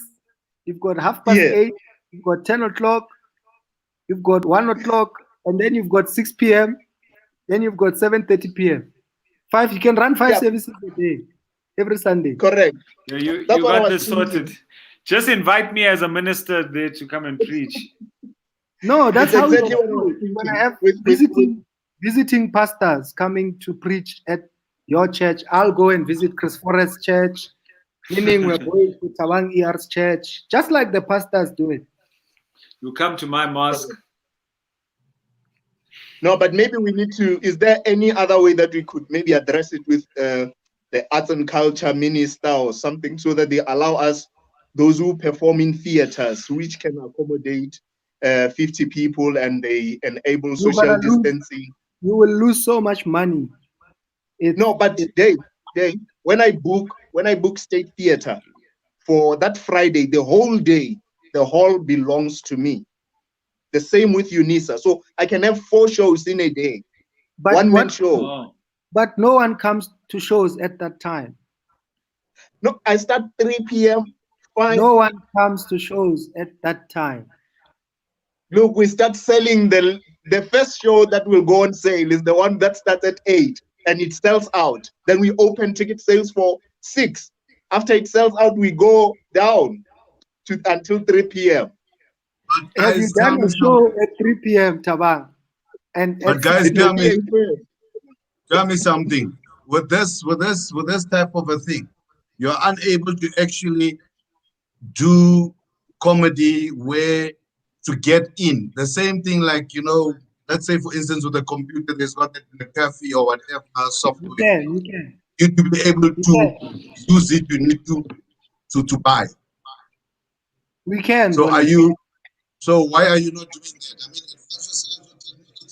that people that are stressed at home, we want to listen to jokes. For instance, like something like this, for anybody to be on this now. We can exactly something like this, and then you just have tickets and a code for people to come in. Yes. So why don't you? Thabang, come on, be innovative, my brother. No, I did think about that one, but you have to understand the amount of the ticket price. Actually, you're selling tickets for 100 rands or 50 rands, and you still expect people to buy data to come and watch you, which costs about 100 to 200 to watch you for an hour. No, my brother. That doesn't matter. No, the short answer to Ronnie's question is yes, we can, but it still has to be done. It has to be put together properly. So, for instance, we are doing this live thing, right? You're competing with 1 million other people that are all going live, 1 million other celebrities, musicians all over the world. So that's another thing that's happened. So for instance, me wanting to do this at 10 p.m. Between 6 and 8 p.m., 9 p.m., South Africans are all watching TV, corona or no corona. 6 p.m. to 9 p.m. in South Africa is peak time on television, from SABC to DSTV to whatever. Mm-hmm. And you can tell. So you have to consider all these things. And then obviously you can say, fine, maybe I'll charge 30 rand, see how many people I get. I'll charge 50 rand. But we're all going through finding out that no one knew what was going to happen with this corona. No one had a plan. No one had planned. Now they're going to start doing webinars and live comedy shows. And, we're still getting calls for webinars for corporate gigs. But there, it's a corporate gig. The CEO, you, and whoever are talking to the so many employees, wherever. But it's the future, essentially. We're going to have to do it. We don't have a choice. We're going to have to do it. And on that note, Dave, I take my leave. I need to bath and wash all this corona off me. I still haven't bathed since I came back from work. So good luck, man, and stay safe there. No problem, Doc. All right, take care, Ronnie. Thanks for the chat. Thanks for the advice. I'm gonna plant the dal next time I go to that farm. Oh, definitely. And with the chili, just for you to know, with the chili, we can take a lot from your dad if he's selling. I'll let him know. Chilies. I'll get your contact from if he's. Yeah. Because definitely. we make it's called chilitado, which we use a lot of chilies, and we take a lot of farmers up in Limpopo that we do quite a lot of things with chilies, especially your jalapenos and all that. So okay, we will talk. They're very spicy. I must just warn you, huh? They come with a side order of toilet paper. If you're interested, we can do a double deal. Yes, thanks, guys. I appreciate it, David. Thank you so much, guys. Okay, then. Sure, take care. No, Ronnie, thank you very much. Guys, thanks so much. Before I close this chat service, does anyone here want to come and say hello before I go away? Let me see who's still here. Thank you, Shamila. Thanks for coming, Shami.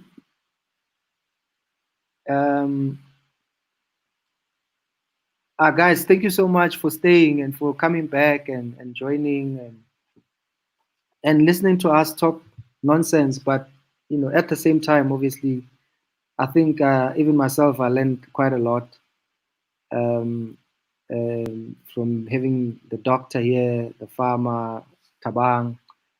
Even though Thabang didn't say goodbye, I don't know if his phone or laptop fell. I don't know what happened there. Maybe we'll have the shows. Fanny wants to come on.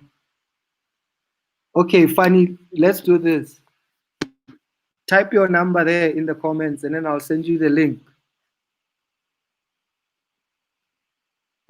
Just a quick goodbye, ladies and gentlemen. Chamiso, yes, I stayed in Clarendon House. I was the entertainment rep when I was staying in Clarendon House. I bought all the TVs and the decoders and all these other things. Thabang is back. Yonela, you said nothing. You sent an empty message. Oh, wow, man, this is awesome. Shamila, this was awesome. Thank you. I didn't watch the party, so I was like, yeah. Oh, nice. Shamila, we must chat. Let me know if you want us to talk. I'll be back again from Monday, 10 p.m. every night, right here on my YouTube channel and Facebook. Yonela, do you work at the SANDF?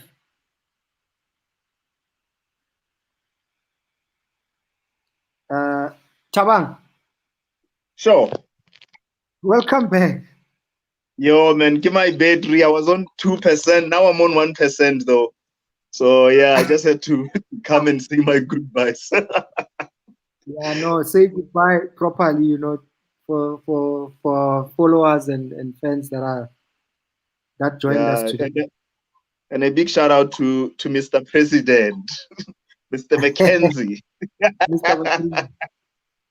Yeah, because the conversation took a direction that I was not even expecting, but very interesting. Because when I logged in, I didn't know we will be talking about farming or the Khomo leading coup. I thought it was just one of those where we talk comedy and shows and all those. It was we do all the time, and we can do again next week. We can do anytime we want, honestly. Correct. I think you should include one fan on the live screen during the sessions. I've just sent the link to Fani. So we'll see if Fani presses the link. I SMS'd him the link. And then we'll take it from there.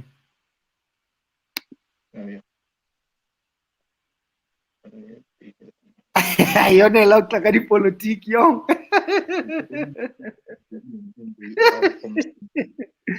So Yonela, Mamela, I have performed for the South African soldiers in the DRC.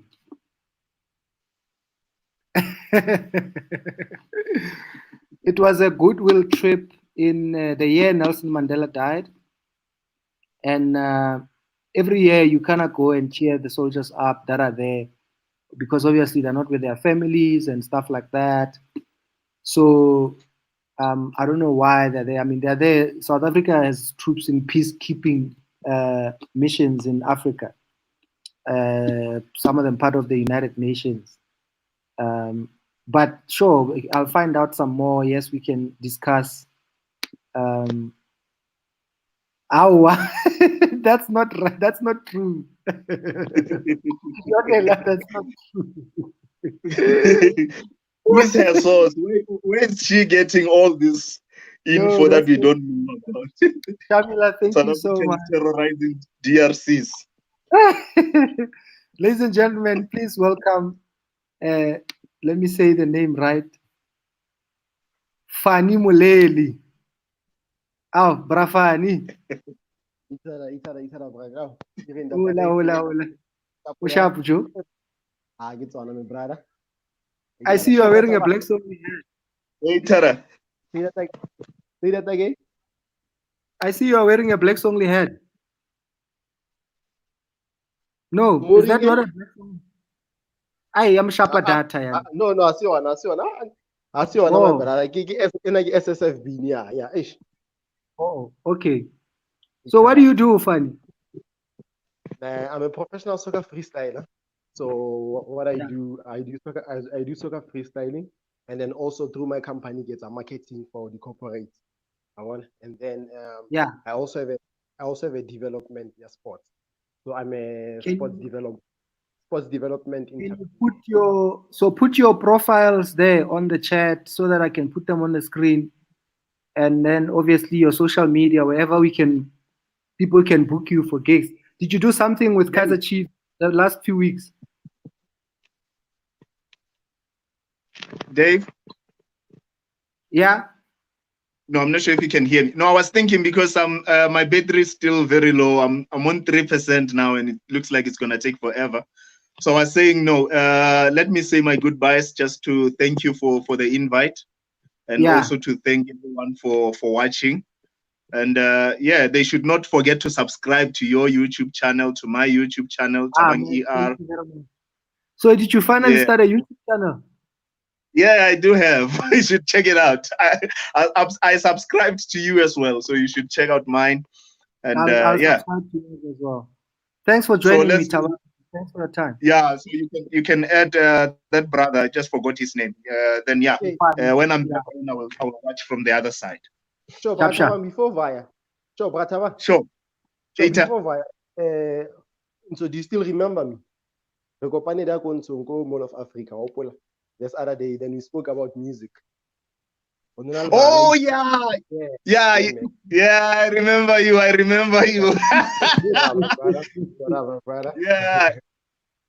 You should inbox me, because I have a few music artists now that I've signed under, because TER is also registered as a record label. So Okay. you should inbox me there on I have you on Instagram. So let's take it from there. Most definitely, my brother. Let's do Okay, that. so Fanny, is that your Instagram address? Fanny SSF Sports. Okay, SSF_sports, ne? Ke on Instagram. Yeah. SSF_sports. Okay. And you are also on Facebook. Yeah. Also on And YouTube? Facebook, YouTube, most definitely. SSF_sports, all platform, social media platforms. Yeah. No, man. Yeah, no, you must go ahead, please promote your business. You know, we hope you get some bookings and stay alive during this corona, you know. Thanks for coming. I'm glad you took the opportunity when I said who wants to come on. And what I'll also do, I'll chop this. Obviously, it's live on YouTube and it's gonna stay there. What I do then, I take the whole video and then I chop it up again into different sections, and then I'll chop up your section as well, and maybe I'll even email it to you. Then you can also post it if you want on your social media. You know. Where are you quarantined? Ke ntse ke le ko ntlong ko Midrand, you know. Oh, you're in Midrand. Ke shebeletse dipopo le Thandolwethu mona. Eish. Hi, Thandolwethu. Hello, Uncle David. Thanks for watching us. Okay, ntse ke le ko Midrand ke mo quarantine tshwereng ko teng, wa bona? Yeah. And these businesses and your soccer freestyling, that's what you do full time. This is what I'm doing full time, my brother. This is what I'm doing full time. However, because I am more involved in quite a few stuff. So another the company, I give it an in-one-hand corporate solutions. So what I do in everything, I'm trying to come up with concepts to help other corporates. I want to be corporate, the market, or the branding and whatnot. So I've learned to do some stuff for myself, for my company, and then also identify other companies. For my company specifically, assist our to make income and also to see other opportunities.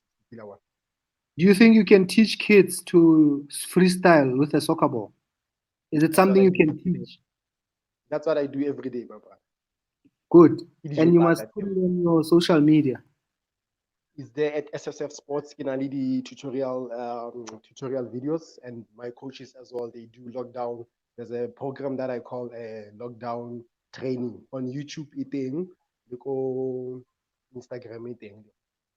That's fantastic, man. Good luck, and I hope you grow it and it becomes a bigger business, especially now during this uncertainty.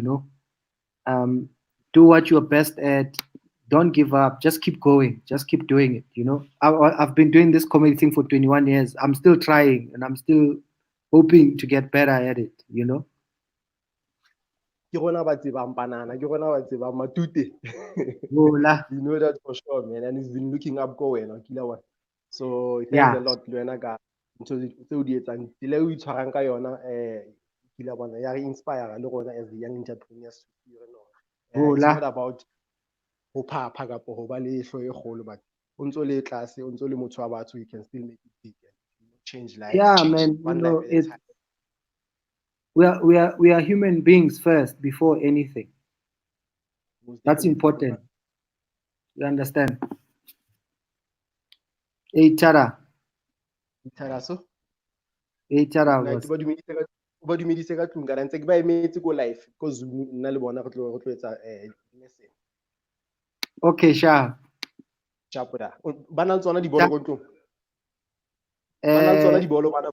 Also, when you video take a ball almost every day. That was my daily exercise.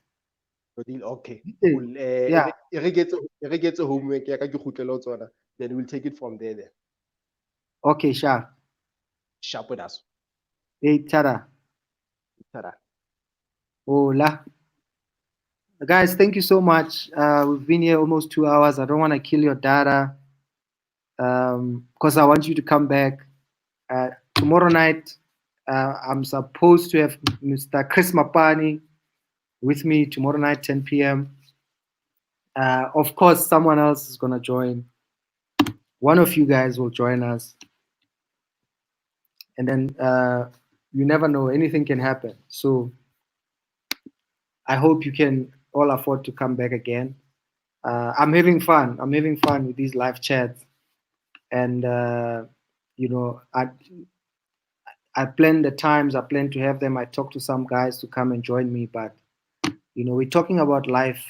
We're trying to be funny and stay funny. We're comedians. That's all this is about. There's no agenda. We can talk about anything you want. That's why I always say, send me messages. Let me know what's up.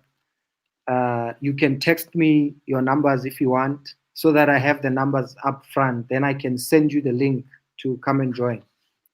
So if I didn't get to speak to you tonight, definitely we can try again tomorrow night and every night, as long as I have a voice and I've got data, and we can chat. Thanks so much, guys. Subscribe to my YouTube channel if you're not. David Gal, Thabang ER's YouTube channel, Suhayl Essa. Follow us on social media at David Gal, Instagram, David Gal Comedian, Facebook, David Gal Comedian on TikTok, David Gal1 on Twitter, and you guys are already here on my YouTube and my Facebook. So thank you very much, guys, and good night. God bless you. Be safe. Please try not to spend your money or all your money on alcohol. Don't be careless. Level 3, we're only going to get worse with infections. Yesterday's infections were 1,800 new infections in a day. So, yeah. But thanks, guys. We look forward to having Bitumelo. I know I'm going to get Shamila also to join us one night. So those of you who don't know Shamila, who's a professional, she's a mother, she's got her own job, but she actually makes a guest appearance in a movie that I directed with a friend of mine, Sans Munsami, in October last year, which was supposed to come out in June at the cinemas, but Corona had other plans. So we'll see what happens with that movie. Maybe I'll ask if for permission and see if I can show you guys the trailer, but we'll see if we can have Shamila join us another time. So thank you very much, guys. Good night. Oh, and Keptara. Cheers. Thank you so much, guys. Good night. You like a challenge.